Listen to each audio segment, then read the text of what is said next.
Welcome to English Baba channel. आज हम class 11th English Hornbill book से चैप्टर नंबर 2 जिसका नाम है we are not afraid to die we can all be together के question answer करेंगे। तो क्वेश्चन नंबर 1 देखो और जल्दी से वीडियो को कर दो लाइक, और अगर चैनल पे पहली बार आए हो मेरे भाई तो चैनल को सब्सक्राइब कर दो ताकि आपको हमारे सारे अपडेट्स मिलते रहे। पहला क्वेश्चन जो दिया है वो है list the steps taken by the captain कब to protect the ship when rough weather begin. Question को बहुत ध्यान से समझना, अगर क्वेश्चन समझ में आ गया तो आंसर खुद लिख दोगे। जो कैप्टन था उसने क्या क्या स्टेप्स लिए जब उसे अपने शिप को बचाना था रफ वेदर से, खराब कंडीशन से जब उसे बचाना था तो क्या करना था। ठीक है, तो मैंने इस क्वेश्चन को तोड़ लिया है। वहां पे दो क्वेश्चन है, list the steps taken by the captain to protect the ship when rough. पहले हम फर्स्ट क्वेश्चन की बात करेंगे। तो देखो उसने क्या किया, to protect the ship from rough weather the captain took these two steps. देखो ये वाली लाइन पूरी की पूरी मैंने क्वेश्चन से उतारी है। To protect the ship from rough weather, to protect the ship from rough weather, देख लो है ये लाइन आपको यहां से उतारनी है। The captain took these two steps, captain ने ये दो स्टेप लिए। Number 1, he decided to slow down the speed of his ship. यार एक बात बताओ, जब तूफान आ रहा है तो तुम तेज तेज चलाओगे अपना वाहन या धीरे चलाओगे? ओबियस बात है धीरे चलाओगे। तो उसने भी ये डिसाइड किया कि स्पीड जो है कम कर देते हैं। सो ही ड्रॉप द स्टॉर्म जिब।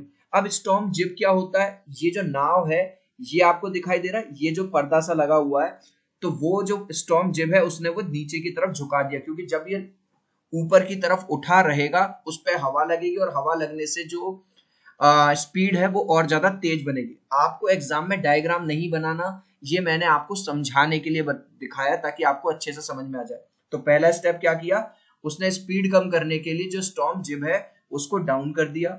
दूसरा स्टेप क्या किया उसने, ही डबल फास्टेंड एवरीथिंग। अब जाहिर सी बात है जैसे तूफान आता है तो हम हर चीजों को, अपने घर के दरवाजे कुंडी वगैरह बंद कर लेते हैं, धूल धड़का ना आए, कोई चीज टूटे फूटे ना। तो वो शिप में है तो जो भी चीज वो बांध सकते थे, फास्टन का मतलब है उन्होंने हर चीज को डबल डबल बांध दिया ताकि हर चीज स्ट्रांग हो, कुछ चीज गिरे ना, टूटे ना। एंड वोर लाइफ जैकेट्स। लाइफ जैकेट्स क्या होती है, जो मैंने यहाँ पे आपको दिखाई रखी है, इस तरह की जैकेट्स अगर आप पानी में गिर जाते हो तो आपको गीला होने से भी बचाती हैं और आपको डूबने से बचाती हैं बेसिकली। ठीक है, तो उन्होंने वो भी पहन ली। तो पहला स्टेप क्या लिया, जो स्टॉर्म जिब है उसको डाउन कर दिया, और दूसरे स्टेप में हर चीज को बांध दिया। और अब इसी क्वेश्चन का जो दूसरा पार्ट है वो क्या है, list the steps taken by the captain to check the flooding of the water in the ship. यहाँ चेक का मतलब चेक करना नहीं है, चेक का मतलब है रोकना। फ्लडिंग का मतलब है वो जो पानी भर के आ गया था। ठीक है, यह दिखा देता हूं मैं आपको। जब शिप के अंदर इस तरह से पानी भर गया था जैसे मैंने यहाँ पे दिखाया है आपको, तो उस पानी को रोकने के लिए उसने क्या किया। इसका आंसर बताने से पहले चिल्ड्रन, अगर आपने मुझे अभी तक टेलीग्राम पे सब्सक्राइब नहीं किया है तो कर लेना, इंग्लिश बाबा 123, और लिंक में वहां पर दे दूंगा आपको डिस्क्रिप्शन में। तो देखो उसने दो काम किए। The captain took following two steps, दो स्टेप लिए उसने। ये लाइन पूरी की पूरी मैंने क्वेश्चन से उतारी है। Number 1, he ordered the two crewman. आपको पता है दो क्रूमैन थे, एक का नाम था लैरी और दूसरा का नाम था हर्ब। ठीक है, Larry vigil and herb sizzler. उसने उन दोनों को ऑर्डर दिया कि तुम लोग क्या करो, पंप आउट करो। PUM, यहाँ पे इसकी स्पेलिंग गलत हो गई है, PUMP, to pump out the water. भाई यहाँ ये देखो मैंने डायग्राम में तुम्हारे लिए समझाया हुआ है, ये एक शिप है, शिप के अंदर अगर पानी भर जाएगा तो वो डूब जाएगा। तो इन्होंने क्या किया, पंप आउट, ये दिख रहा है पानी बाहर फेंकना शुरू किया पंप की मदद से।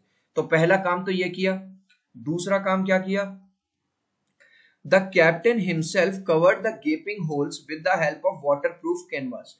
आपने देखा होगा आपकी साइकिल में, आपके स्कूटर में, बाइक में पंचर हो जाता है तो पंचर में जो होल होगा उस होल को भर देते हैं हम, है ना, जो साइकिल वाले भैया होते हैं।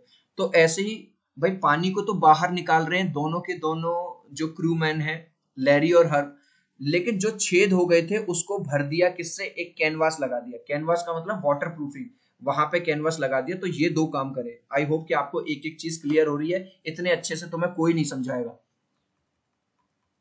Question number 2, describe the mental condition of the voyages 4th and 5th January. Voyages का मतलब होता है जो लोग यात्रा पे कर रहे हैं। ठीक है, जो 4 और 5 जनवरी को जो लोग, यानी कि ये पूरी फैमिली, और उन लोगों की कंडीशन क्या थी, On January 4, the voyages felt relieved after 36 hours of continuous pumping. 36 घंटे से वो लगातार पानी को बाहर निकाल रहे थे, लेकिन अब उन्हें थोड़ा सा रिलीफ फील हुआ क्योंकि अब बहुत कम पानी रह गया था। They had their first meal in almost 2 days, और पहली बार 2 दिन में उन्होंने कुछ थोड़ा बहुत खाना खाया, यानी कि 2 दिन से उन्होंने कुछ खाना ही नहीं खाया था, 2 दिन बाद उन्हें कुछ खाने को मौका मिला। Their relief was short lived, लेकिन वो जो उन्हें रिलीफ मिला, वो जो उन्हें चैन की सांस मिली, वो ज्यादा देर तक नहीं थी रुकी, वो थोड़ी देर के लिए थी। They face dangerous situation on January 5 जनवरी को भी उन्होंने डेंजरस सिचुएशन फेस की। Fear of death was high, और अब उन्हें कहीं ना कहीं यही लगने लगा, भाई साहब अब तो हमारी जिंदगी मतलब राम नाम सत्य होने वाला, अब तो हम मर सकते हैं, बहुत ज्यादा रिस्क था। They were under great mental stress, और जब आप मौत अगर सामने हो तो जाहिर सी बात है स्ट्रेस हो गई, तो वो उन लोगों को बहुत ज्यादा स्ट्रेस था। Next question, describe the shifts in the narration of the events as indicated in 3 sections of the text, give a suitable title to each. यानी कि वो कह रहे हैं describe the shifts in the narration of the events, शुरुआत से लेके last तक आप पूरे जो इवेंट है उन्हें 3 सेक्शन में आपको डिवाइड करना है, पहले सेक्शन में, दूसरे सेक्शन में और तीसरे सेक्शन में, और सबके लिए एक टाइटल देना है। तो देख लेते हैं, मैंने यहाँ पे शुरुआत में ही आपका काम आसान कर दिया है, मैंने पहले ही टाइटल दे दिए। पहला सेक्शन का टाइटल हमने दे दिया चीयरफुल जर्नी, क्योंकि उसमें कोई परेशानी नहीं हुई। दूसरे का टाइटल हमने दे दिया फेसिंग द वेव, जब वो वेव आई थी।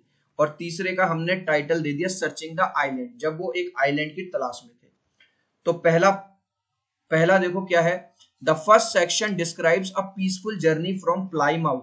तो पहले सेक्शन में क्या हुआ, उन्होंने बड़े ही पीसफुल तरीके से, बड़ी ही शांतिपूर्वक तरीके से अपनी जर्नी शुरुआत करी, 3500 किलोमीटर की यात्रा भी करी केप टाउन तक।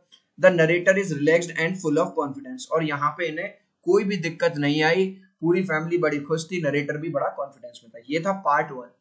दूसरा पार्ट क्या था, फेसिंग द वेव, जब वो बड़ी वाली लहर आई जिसने वेव वॉकर को काफी हद तक खराब कर दिया। एज द वेदर डेटोरिएटेड, जब वेदर खराब हुआ, दे फेस जाइजेंटिक वेव्स, बड़ी बड़ी लहरों का उन्हें सामना करना पड़ा। दे टुक प्रिकॉशंस टू सेव देमसेल्व्स, उन्होंने अपने आप को बचाने के लिए प्रिकॉशन लिए। क्या क्या प्रिकॉशन लिए थे, उन्होंने लाइफ जैकेट्स पहन ली थी, हर चीज को डबल बांध दिया था। And struggled with the disaster, और जो भी आपदा आई, जो भी मुसीबत आई, उसमें उन्होंने स्ट्रगल किया। लास्ट फेज क्या है, सर्चिंग द आइलैंड, जब नरेटर को ये वाली बात रियलाइज हो जाती है कि यार हमारा जो वेव वॉकर है पूरी जर्नी कंप्लीट नहीं कर सकता, इसकी हालत अब खराब हो चुकी है, तो इससे बढ़िया है कोई आइलैंड मिल जाए तो वहां पे रेस्ट कर ले, वहां रुक जाए और वहां से अपने लिए हेल्प बुलाए।